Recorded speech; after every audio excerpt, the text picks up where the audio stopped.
I'm Mark Hennick. This is So-Called Normal.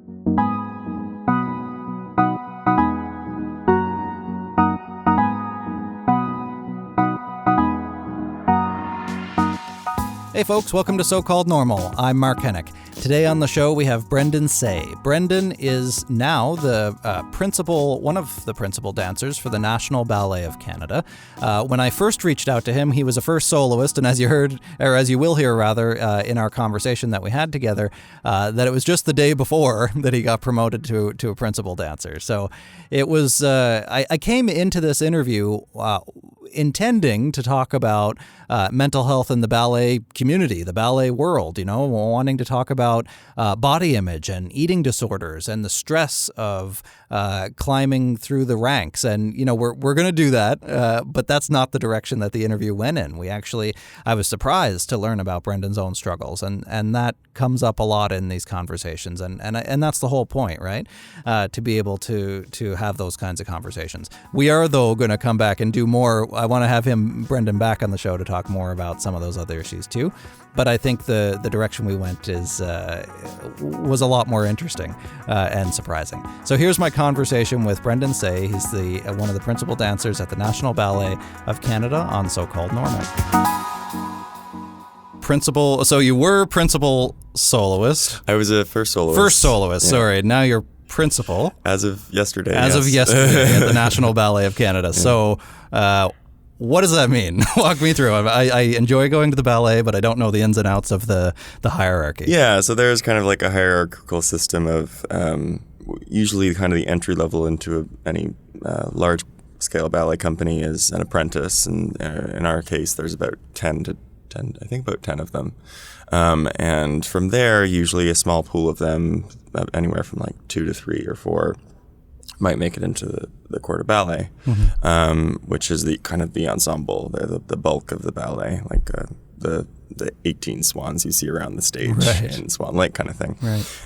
And then from there, there's second soloist, which is sort of basically you do feature work as well as corps de ballet work. And from second soloist, there's first soloist, which is exclusively feature demi-soloist work and hopefully possibly principal work.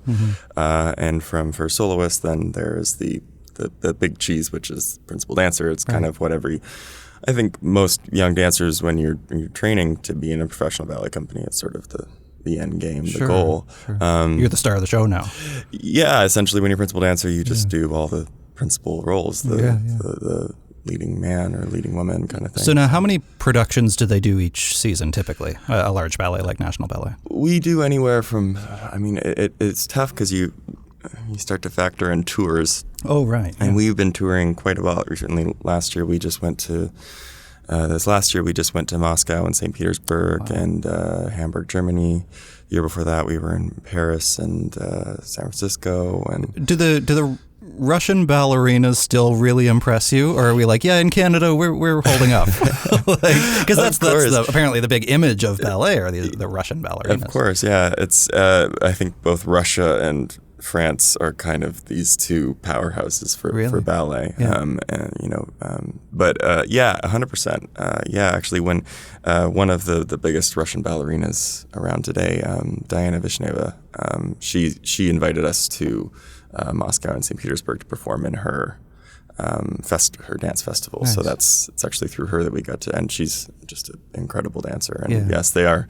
They're still doing just fine. They're doing great. Yeah, nothing bad to say about Russian ballerinas. No. But I also do think there's something to be said for the quality of ballerinas that we have here in Canada, and we model ourselves differently. I think stylistically, we're the National Ballet School is trained in the Russian style, but I think the National Ballet models itself a little bit more after an English style. So what's the difference? It's tough to explain. I'd say if I were to just kind of put it in simple terms, I guess I would just say that Russian dance is a bit more angry, and big. Okay. Yeah, Bolshevik. Yeah. Sure. Yeah. Big and grandeur and kind of how high is your leg? How big is your jump? Okay. And it's it's showy and Sure. it's grand. It's grandiose kind of thing. And English is more I'd say about clarity, line refinement. Right. The English, kind of like the English reserved, people. Right? Yeah. So more about the nuance than it It is, sounds. I'd say, and you get different depending on what you're looking for in ballet. You might appreciate one over the other. Sure. But I quite enjoy our sort of stylistic approach. Yeah. Which you said is closer to the Russian. I'd say no, it's closer to English. Closer to I'd English. say. Okay. Yeah, sorry. Okay. But again, it's got other things mixed in there. That's the thing when you have a kind of like Canada, it's like kind of a melting pot for so many different cultures. And so at the National Ballet, we have a huge variety of different dancers from different places and backgrounds. And so it's really actually really cool because you get an interesting mixture of people's different dance training, and it all kind of comes together in one studio. And it's do you find that Toronto's multiculturalism in particular, and you're based, National Ballet of Canada is based in Toronto, right? Yes, we are, yeah. Do you see that multiculturalism of the city reflected in the dance itself without necessarily getting to know the people who are doing the dancing? Do you see it in their movement? I think I would say so. I mean, just I would say from observing from the audience, you can see that there are people from different nationalities, and so that in itself lends itself sort of to the Toronto kind of MO, I guess.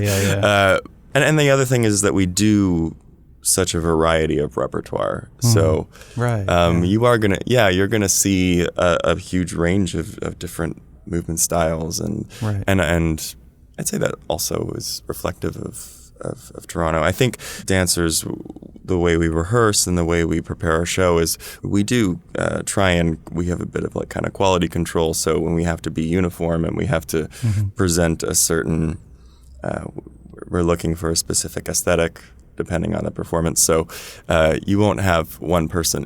Ideally, you might not want one person to stand out because they're doing a different movement style or something, or again, depending on the ballet.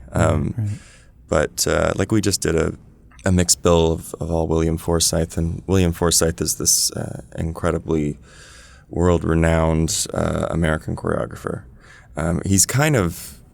He really sort of changed the game of contemporary ballet back in the 80s and 90s. And he, for the first time, I think it's almost been 20 years since he's been to Canada. He created a ballet on us in 1990. And we performed that as well as two of his other works. And it was just so inspiring because he encouraged an amazing sense of freedom and individuality in each piece and each dancer, and he wanted to see that. So in those instances, I definitely think as an audience member, you get to see the dancers themselves and their own voice in the movement because they're given that liberty from the choreographer.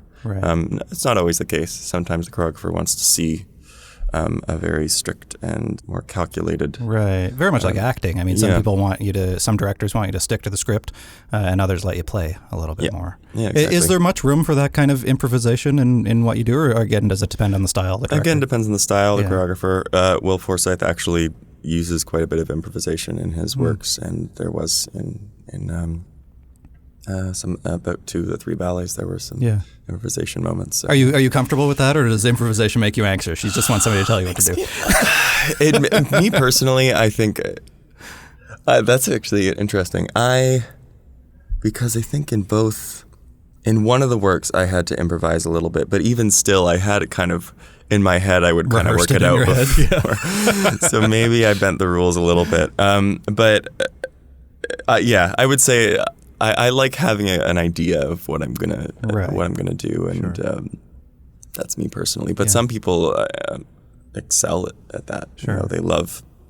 They kind of grab it by the and they go with it. So staying with you personally, then, I mean, how old are you now, if you don't mind me asking? I just turned 29. Yeah. 29, and you're already the star of the show.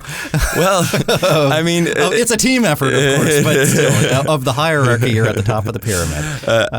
Yeah. Well, and to be honest, I mean, I feel quite late to the game in terms of a lot of principal dancers. I can name a huge handful of dancers now who have been in the company for years, who have been principal dancers for years, who were principals by the age of 22, 23. Wow. So, wow. Is it different for men and women? Do male ballet dancers stay in the game longer? Again, depends on the person, depends on your body, how much wear it can handle. Sure.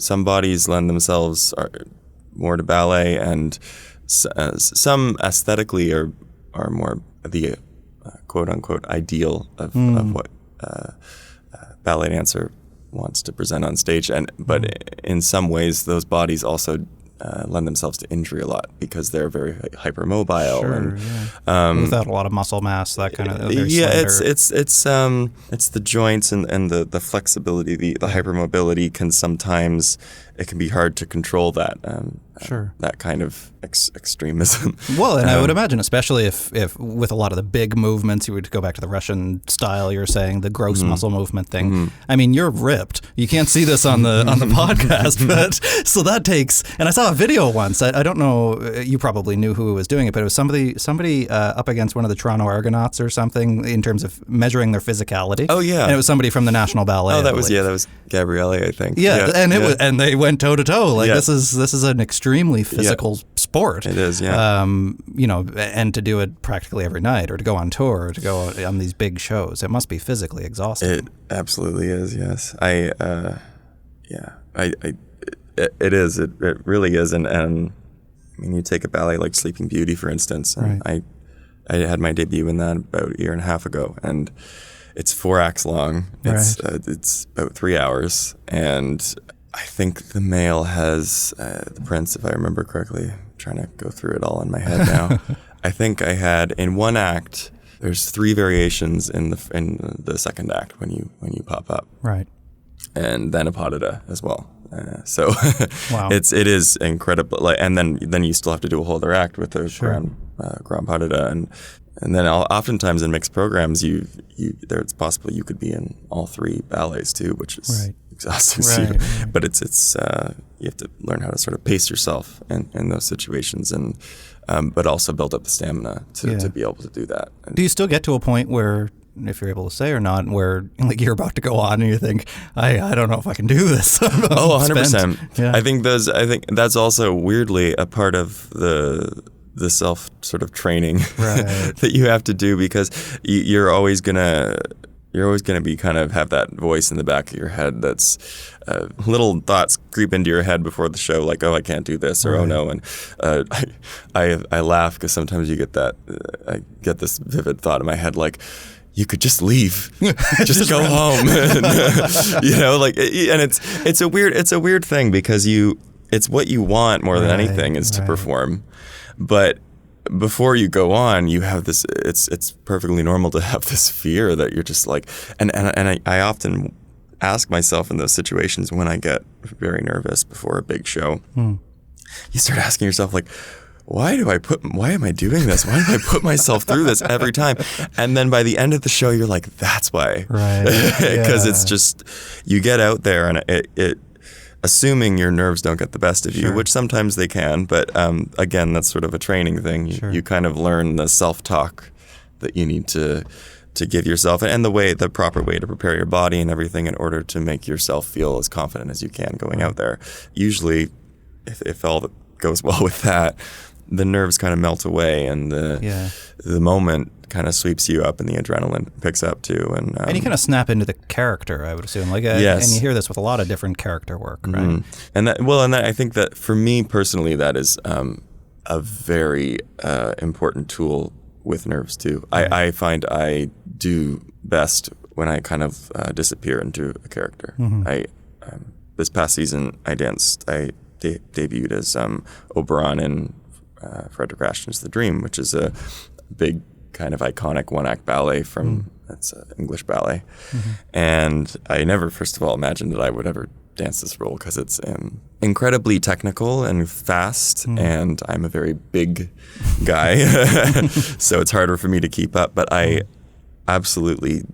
absolutely one of my favorite times I've had on stage because it's such a character. It's such a role. He's such a powerhouse of a character, and he's powerful. He's good, but he's mischievous. He's got a little bit of a dark side to him, and he just has this ominous sort of presence about him. And plus, you wearing this big green cape and tons of glitter, and it's pretty fabulous. But so it isn't really easy in those instances, especially when it's something as technical as that, to sort of lose yourself in such a character. Do you find that you like characters more that you find something in common with, that you feel are more like some part of you, or that are more opposite than you? I enjoy both. Yeah. The first lead role I ever did when I was 21 was Romeo, and it was also a new Romeo, our new Romeo and Juliet that was created. So this was 8 years ago. And for me, I found a lot of myself in Romeo, the kind of hopeless romantic. And different people might interpret him differently. But me being 21 and not having a lot of experience, I kind of just had to try and be myself, right? Because that's who I knew best, and that's what I knew best. And I also felt very strongly that I had this strong connection to this character, anyways. So, and I really love that because it feels like home, and it's a vulnerable place. It's a more I won't say a more vulnerable place, but in a lot of ways, yes, because if it's a character that you feel is mirroring yourself, it's a bit more raw, especially if it's an emotional role, like Romeo and Juliet, because you're really just putting yourself out there in front of 2,000 people. Right. When you put on a character that's more the opposite of who you are, like say a character like Oberon, I also really enjoy that because I get to be something I normally am not, and maybe, I mean, obviously there's got to be something in there that's relatable to this character. Otherwise, I would probably struggle with it a bit more. But I enjoy that too. Maybe exploring that darker side, or that hyper confidence, or that arrogance that this character kind of has. It's really fun to play around with that when it's something that you don't normally reflect yourself in your day-to-day life. And do you think that doing that could help you understand other people who are like that? Like, since you've walked a mile in their shoes, I guess, so to speak, for a while? Do you learn, I guess, from your characters and from your dance? I think so. Yeah. I'd say you definitely learn from the characters, and it's I think it's fun to, and it's also interesting when you watch like really incredible stage or film actors too, when they talk about. I've been recently. I'm sure everyone does this, or maybe they don't. I've been looking at a lot of interviews and clips of Meryl Streep, because you know who's more iconic than Meryl Streep, right? But I find it really interesting with her, because even when she plays a character that is seen as more the antagonist, maybe, she always, when you listen to her talk about her developing the character, she always talks about sort of finding, she has to make it make sense for her. And I think oftentimes in reality, the people who we see as the villains, they don't consider themselves the villains. There's some rationale in their head as to why they do the actions that they do. And so it's interesting. I was listening to her talk about Kramer versus Kramer, which was one of her first big things. And she's essentially, originally, with the story and the script, I think she was meant to sort of be seen as sort of a villain, because she's a mother who left her child. How could that's the worst possible thing you could do. But she talks about it, and she actually changed up the script quite a bit, and the director gave her a lot of freedom, and she talked about how she had to make it make sense for her. And she was like, what is something, for her, it had to be clear that she was a woman with such severe anxiety, and her mental health was at such stake that she really felt it was so bad that she had to leave her child. And so she made that very important. She didn't want this character to be vilified. She actually wanted, I think, people to see a certain strength in her. Anyways, that's going off on a tangent, but no, it's not actually. I think it's right on point. So, do you do this kind of background work, or is it necessary in the performance that you do? Where sometimes you'll hear actors will write out this whole backstory for their character that you never actually see on camera, but they feel that it informs the performance of it to get them in the headspace. Do you do anything like that? Like, how do you get into your character's mind? I think I know some dancers that are very calculated with how they want to approach a character, and they do a lot of preparation and put a lot of thought into it. And ballet is also very much aesthetic. There's no spoken word. It's an art form that's seen from a distance, right? And it's almost being written by the audience in a lot of ways. You're suggesting to them, and they're writing the story themselves. Exactly. It's very much your job to impose the narrative on them and to make it understandable. But I would say it's important also, as well as I think the thing with something like film acting, for instance, is there is a freedom in the sense of like there has to be. Usually they're looking for a sense of reality or realism because it's so close up and it's so intimate, and there's a bit more freedom to be raw and real and to just follow your feelings. I would imagine. I would say it's also important in ballet, as much as it is important to make it make sense for you for it to be real and to be invested in the character. It's also important to be conscious of what the audience sees, because it is a physical art form. It needs to be readable, and it needs to be aesthetically appropriate, I guess. Yeah, they can't read your mind. No, you could exactly. be doing a whole routine in your head, but they can't exactly. see that. You can. I do see dancers sometimes that go out there and just do what they feel. This feels good to do it like this, but sometimes that isn't actually the best. That what might feel good might not be what registers with the audience. Right. So it is a game of working in the studio and rehearsing and seeing what works, see what looks, what reads, what looks right for that moment, and also making that make sense for you. You'll never see one cast of, say, Romeo do it the same. Right. Everyone's going to have their own interpretation, and that's very much encouraged, because it doesn't make sense for me to do it the same way as another dancer who's got a different physicality, a different sensibility. It wouldn't be authentic. So how do you manage feedback on that then? Something so personal, how your interpretation of a character, of a dance, your performance, whatever, finding what's working for the audience. Maybe you really like something, but it's not really connecting. How do you find that out without taking it too personally? I think that's where there's a really crucial relationship between the dancer and the coach comes in. The coach is at the front of the room, and there has to be a level of trust with them, and that is in fact their job, is to dictate to you, okay, well, this isn't working. Right. This moment doesn't make sense. Also, on a purely technical level, maybe too, they tell that's also their job, is to, because that's sort of the interesting duality of ballet, is that it's both acting, but it's also incredibly virtuosic movement, and so they kind of have a dual role themselves of coaching you in two different aspects, and so there is a lot lies on that relationship. And also being in the 21st century, you can also use film and... Sure. So let's zoom this in a little bit closer on you. In terms of when you analyze or think about your own performances, are you a perfectionist about what you're trying to do, or do you allow some room to just let it happen? I'm very much a perfectionist. Yeah. I think... I'm very hard on myself, and I think if you were to ask any professional ballet dancer, they probably would say the same thing. Right. And I think that's why, as a dancer, and especially because, again, it being not purely, but mostly aesthetic art form, we are hyper conscious of ourselves, our bodies, how we look, how we present ourselves.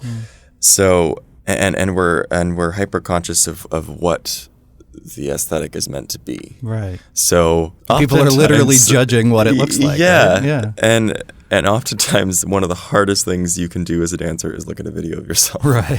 Oh, performance. Sure. And I have done it, and it can be very discouraging. Right. But it can also be useful. Again, it's just as much mental as it is physical.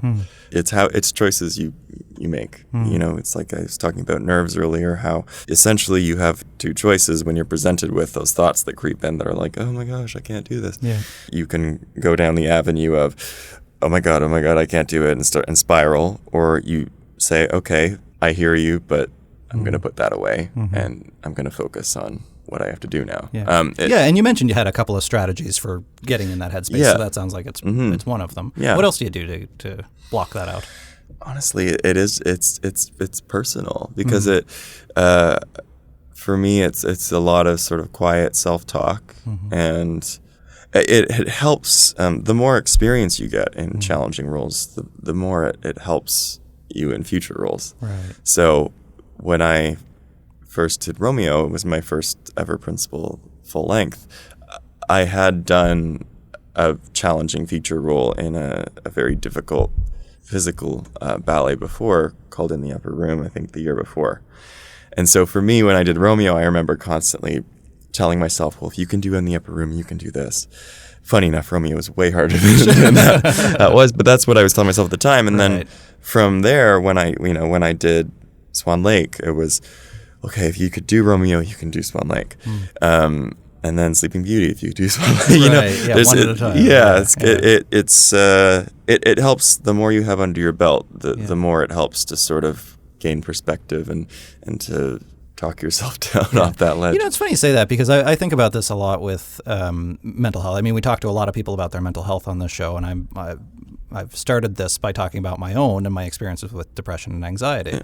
And I get young people especially who ask me when they relapse or when they're struggling again, or they thought things were better but now it's bad again, that they get really down on themselves about that. But I've learned to think of that as, every time it comes back, the anxiety peaks or the depression comes back or whatever, I've done this before. I've been through, this too shall pass. It's right? true. Because you've done it before. And sometimes we forget that when we're in the crisis, that no, this has been okay before. It's very true. And I also have dealt with very severe anxiety, not just stage related. Yeah, sure. Well, it's one of the most common mental health challenges that people face, right? It is. I actually was off. I missed 2 years of my career about 4 years ago. Really? I was in the middle of, I was kind of right at the best time of my life and the best time of my career. I was cast to dance ballets that I'd always dreamed of, and I was preparing them, and suddenly I started getting these bizarre neurological symptoms, and my body started to shut down to the point where I was really trying so hard to push to keep going, because I think as a dancer, that's very much kind of programmed into you that to push through. Right. And I thought I could, and as it turns out, I couldn't. I got to the opening night of our first performance of that season. I was 23, and I collapsed backstage. I passed out and was sent home in a car. And after that, I didn't step foot on stage for 2 years. What happened? Well, essentially, my body kept shutting down more and more. Right. I had to live with my parents for a while, and I was just in bed. I could barely get up to even like walk across the hall to get to the bathroom. And I was seeing all these doctors getting every test imaginable done. I felt like a pincushion. Right. And brain scans every 3 months because they were worried it was a neurodegenerative disease. And it turns out, and it took me, actually, I had to send blood work to the States to a clinic in California. And it turns out it was late diagnosed chronic Lyme disease. Really? And I had been bit some time before that, and I never really made proper connection and really aligned the dots. And from there it was a year. One of those 2 years being off was actually me just trying to figure out what was wrong. I mean, that was actually, to be honest, the scariest time. It was less scary once you knew what it was, because then it's like, okay, diagnosis, treatment, and recovery and rehab. But before then, this not knowing and just feeling your body shut down is absolutely, especially when your body is your tool and your and it's you've always known your body to be in peak physical condition beyond what most people experience. Sure. That sort of elite level, then to suddenly not be able to barely be able to walk is just terrifying. Yeah. So that was a very dark place, and so of course from that came a very severe case of depression. Sure. Not being able to do what you love, Yeah. and presumably what you've defined yourself with for a very long time, right? Yeah. How long have you been dancing? Since I was 8, so 8? Wow. 21 years. Yeah, I started when I was 8, just recreationally in my hometown, Langley, British Columbia. Yeah. At a little school called Cameron Academy of Classical Dance, I think it was called at the time. And from there, I think when I was 12, I auditioned for the National Ballet School in Toronto. And so I left home and stayed in the residence there and went up through graduation. Yeah. Was very lucky. I had incredible support from the director of the school there. She really saw potential in me, and I went. I was lucky. I was rewarded a very generous award, and just had a really great experience actually at National Ballet School, and went directly into the company from there, and it's kind of just always been. So this is all, I tell people sometimes that I do what I do because it's all I know how to do. It's all I've ever done. I have no other transferable skills. It does feel that way sometimes. I do have this thought creeps in sometimes. I'm like, oh shoot, even if I woke up tomorrow and I hated this, I feel like, well, I still got to do it because I don't know how to do this is all I know. But then you get to this point in your life where this is all you do, and suddenly you can't do it. Yes. Right. So what happened after the diagnosis and the treatment? I had to. It was difficult. I couldn't get treatment in Canada because they wouldn't. Essentially, it's just a different system. The U.S. is has a more developed testing and diagnosis and treatment plan for Lyme because there's different strains of the disease. So just for people who don't know, can you tell me what Lyme disease is and how it affects you? Lyme disease is basically it's a bacteria that's passed along through a tick bite, and it's an incredibly invasive bacteria, which is why it's so difficult to eradicate from your system.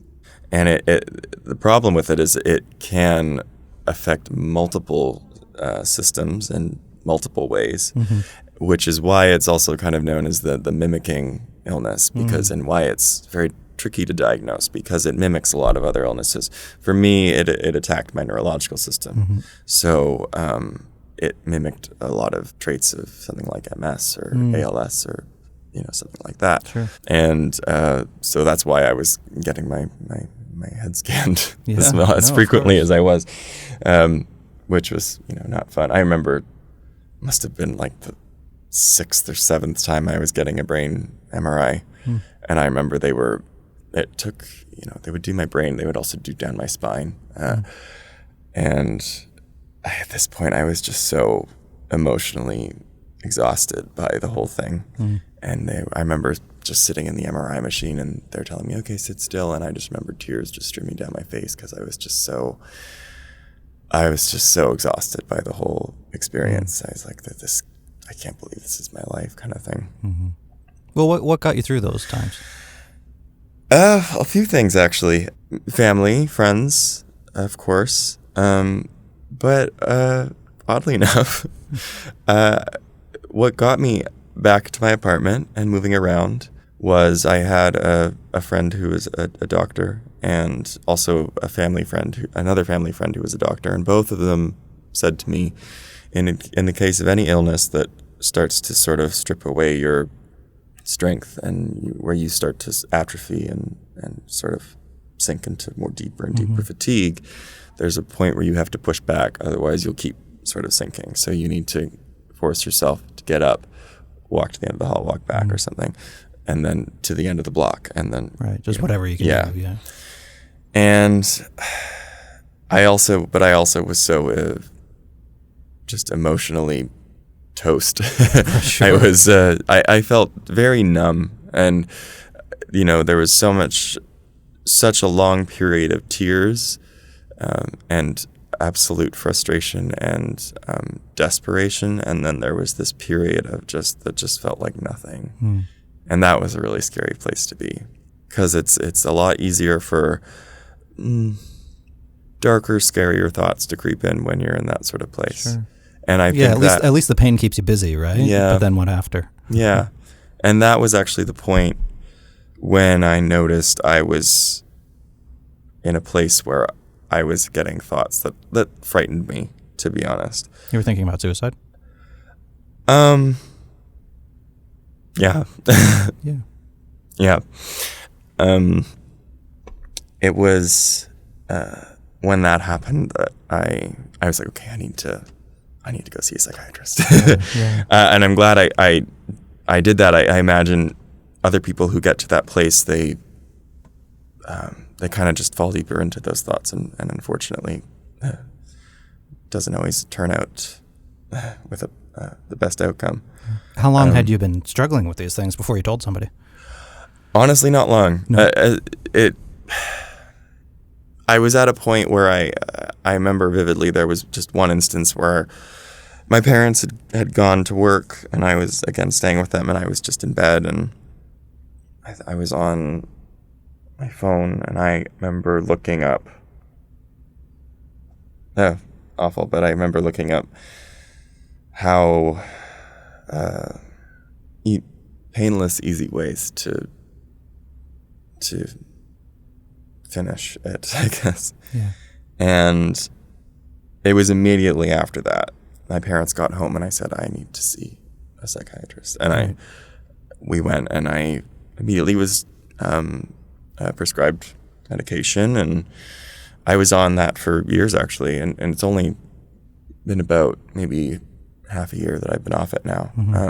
Because I knew once I got to a place where I was in a good space again, I knew that I didn't want to be on antidepressants my whole life, and it'd been up to about 5 years that I'd been on them, and I weaned off of them with my doctor's support. It's always the best. Yeah.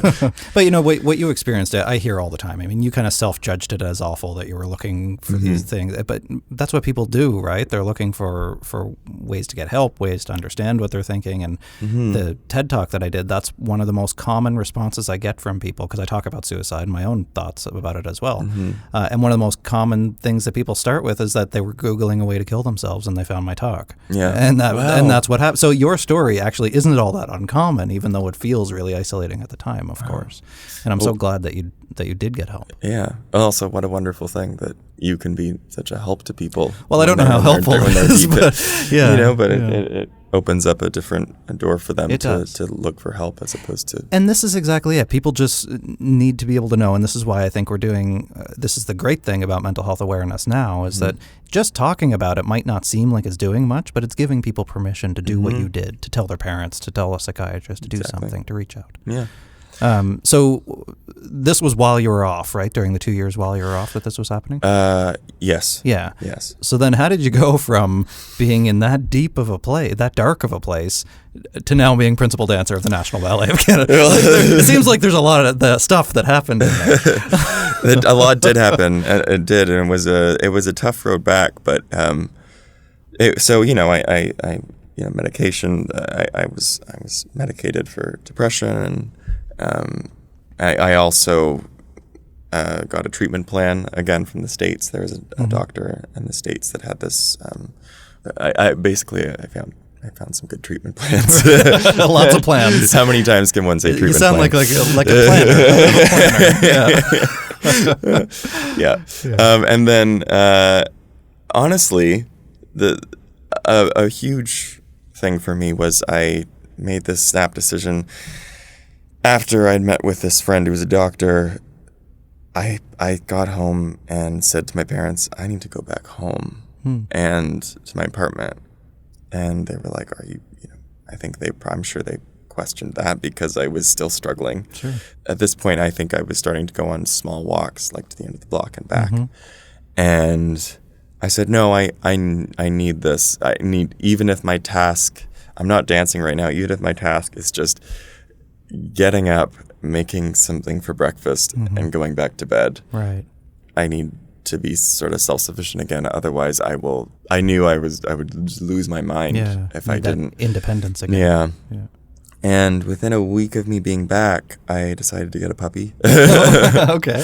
And honestly, I say this all the time, but and obviously this isn't something for everyone because not everyone likes dogs. Sure. But she really, her name is Molly, and she's an Aussie Doodle. And she really... What's an Aussie Doodle? Aussie Doodle. Australian Shepherd and a Poodle mix. Okay. Yeah. She's this kind of strawberry blonde with green eyes and beautiful, sweet girl who actually surprisingly has a lot of anxiety herself. Yeah. So you have something in common. Yeah, exactly. Yeah. And I think that's why I fell in love with her. They put her on the floor when I went to the breeders, and she was just shaking. And I didn't know what to do because she was so scared of everything. And the breeder's like, well, sit down, and usually they'll come to you. And I sat down. Her brothers and sisters were running around, and she just came right up to me and stuck her head under my leg to hide. And I was like, yep, I'm taking this one. Yeah. She's mine. But I say it all the time, but I say that she saved my life. And I don't think it's an exaggeration. Because she really did. She got me outside. She gave me this newfound hope and purpose. She gave me a sense of purpose that was outside of myself. Mm-hmm. That was really important, I think, for me, was that suddenly it wasn't, there was so much with me and what was going on with me that was so overwhelming to be in my head all the time about what I was experiencing. Mm-hmm. So it was so nice to have something on the exterior, I don't know, to manage and to take care of. And I was responsible for this little life, and it really helped turn things around for me. And eventually I was finally able to start a very slow rehab. Started with, I started seeing a Pilates instructor, but we didn't even do Pilates for the first maybe 2 months. We just did very remedial kind of basic stuff. Yeah, I mean, to go from being in such great shape to being like, raise your arm like this. Right. That was tough, but at least exciting to finally feel progress. Yeah. Because when I first started experiencing the symptoms, when I went off the very first time, this is before I ended up with my parents. I was like, okay, well, I need to get back. I need to do something. So I started doing gyrotonics and just full out. And then I started going to a pool and swimming. And one day when I just got carried away, and I was like, I'm going to do more laps, and I'm going to go up to the gym and do some exercises. And I got out of the pool and I could barely walk. And that was one of the first times that I really experienced I really am struggling to just walk right now.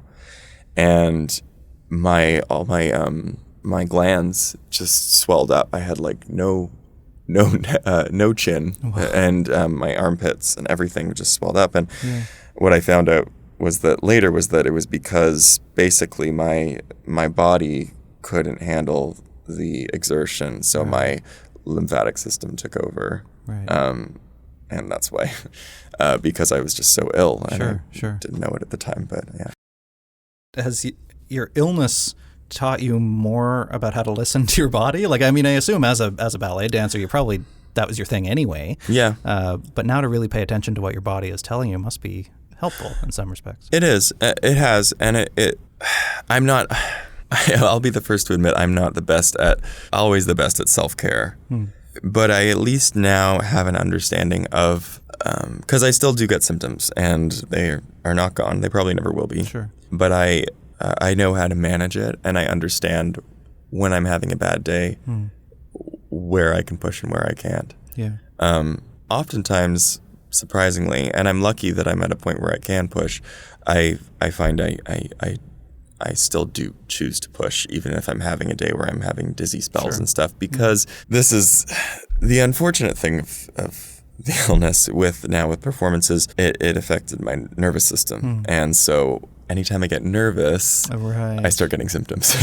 Yeah. So I actually have had to, oftentimes, even if I'm just having a bad day in the studio with symptoms that's unrelated to nerves, right. I still choose to push through because I'm aware that in a performance, I'm probably going to be nervous, I'm probably going to have symptoms, and I'm going to need to figure out a way to manage that. Right. So I oftentimes use it a bit as a training tool when I have a bad day. Sure.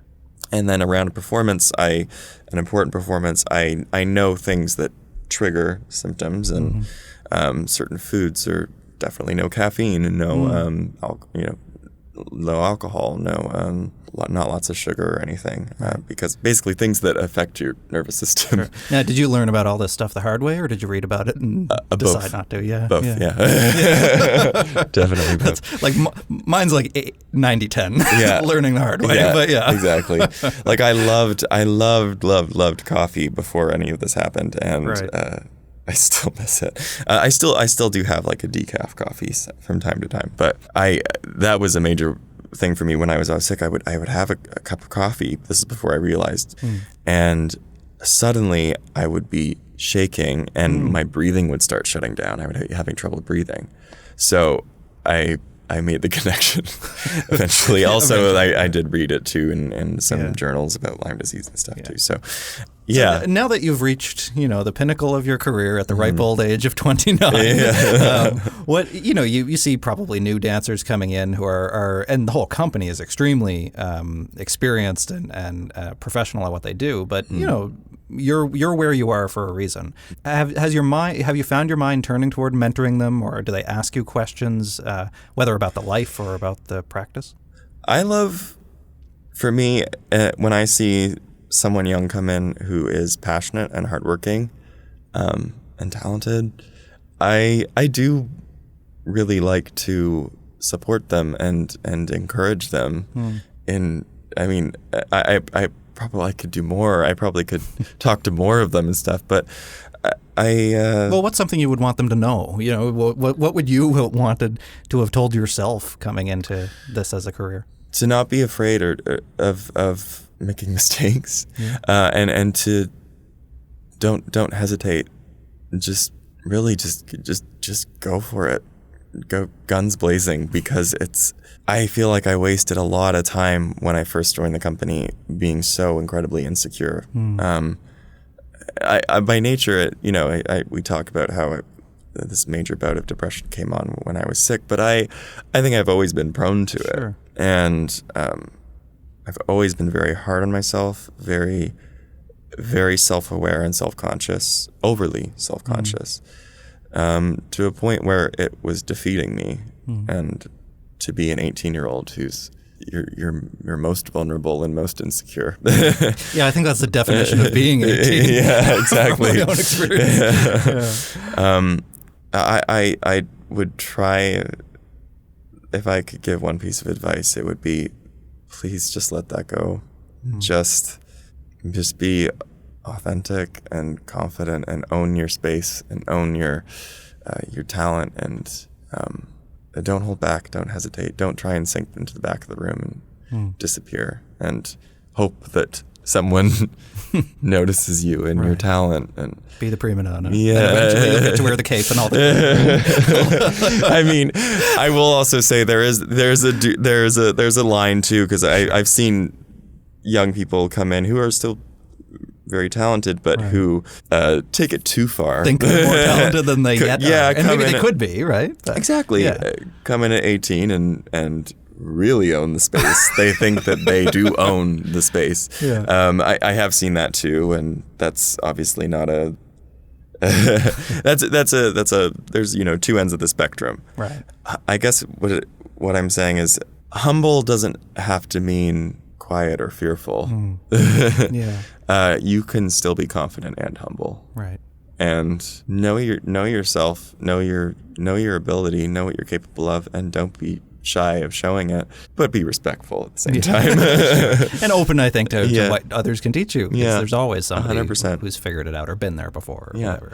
And saying all this, I'm still learning, and I'm still figuring it out. Yeah. So I think we all are making it up as we go half the time. But, so what's next for you then? What's the next big achievement? It probably hasn't even set in yet that you're the big deal now, right? No, this is very fresh. It just happened yesterday evening, so I'm still kind of on a buzz from that. Yeah. The honest truth is, talking to my partner last night, who also just got promoted for soloist. Oh, nice. From second soloist, so it was a good day for us. And I was like, oh gosh, now I for a moment I was like, there's this pressure now I have to deliver because I'm a principal dancer. And then suddenly we were kind of like, well, but I've been doing principal roles for years, and I think delivering at least my best performance, and I think it's been satisfactory. And well, obviously more than satisfactory. You got the gig, right? But so I think I need to avoid getting in a mind frame of layering more pressure or expectation on myself. But it's nice to have a form of validation for all the work you've put in, and that's nice. But at the same time, it is important to remember that isn't actually what matters. It's important to remind yourself of that. And I say that because I do need to remind myself of that the title itself is not what's important. Right. It's the fact that I get to go on stage and be these characters and dance these roles. And I'm incredibly blessed, fortunate to do something I love every day and to reap the rewards of it. That's what it's about. Yeah. The title comes after all the passion and hard work and all that stuff. Yeah. Well, thank you so much for coming in and having this conversation, especially for being so open about your own real life experiences that a lot of people go through but never talk about. So thank you for being so brave to do that. And where can people see you next? What's the next show coming up? We have a very busy season next year, and it's all very scrambled in terms of rehearsal because we're touring. Sure. Lots of places, and it's Karen Kain's 50th anniversary with the company, and so we're doing a big celebratory year. So we're pulling out all the big classics: Swan Lake, Sleeping Beauty, Romeo, Giselle. So it's going to be a tough year, but an exciting one. Yeah, and the first thing we do, I think, is Giselle in the fall. So if you go to the National Ballet website, national.ballet.ca, you can see all the program for next year and pick which ballets you are best suited to you. Be great. We'll be sure to share all that information when we release the episode too. Great. All right. Thanks so much, Brendan. Yeah, thank you.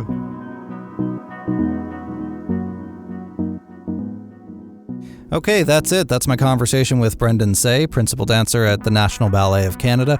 I didn't, and I still don't really know a lot about Lyme disease, but I've learned a lot from Brendan in doing that interview, and I've just started to learn about it a couple of years ago and the neurological effects that it can have, and this idea of it being a mimicking disease, and how scary that must be for somebody whose entire life has been about their body, about their physical movement. That's their career and their passion, to suddenly feel like they're losing that. So it's just such an inspiring story that he had, and it was so unexpected too.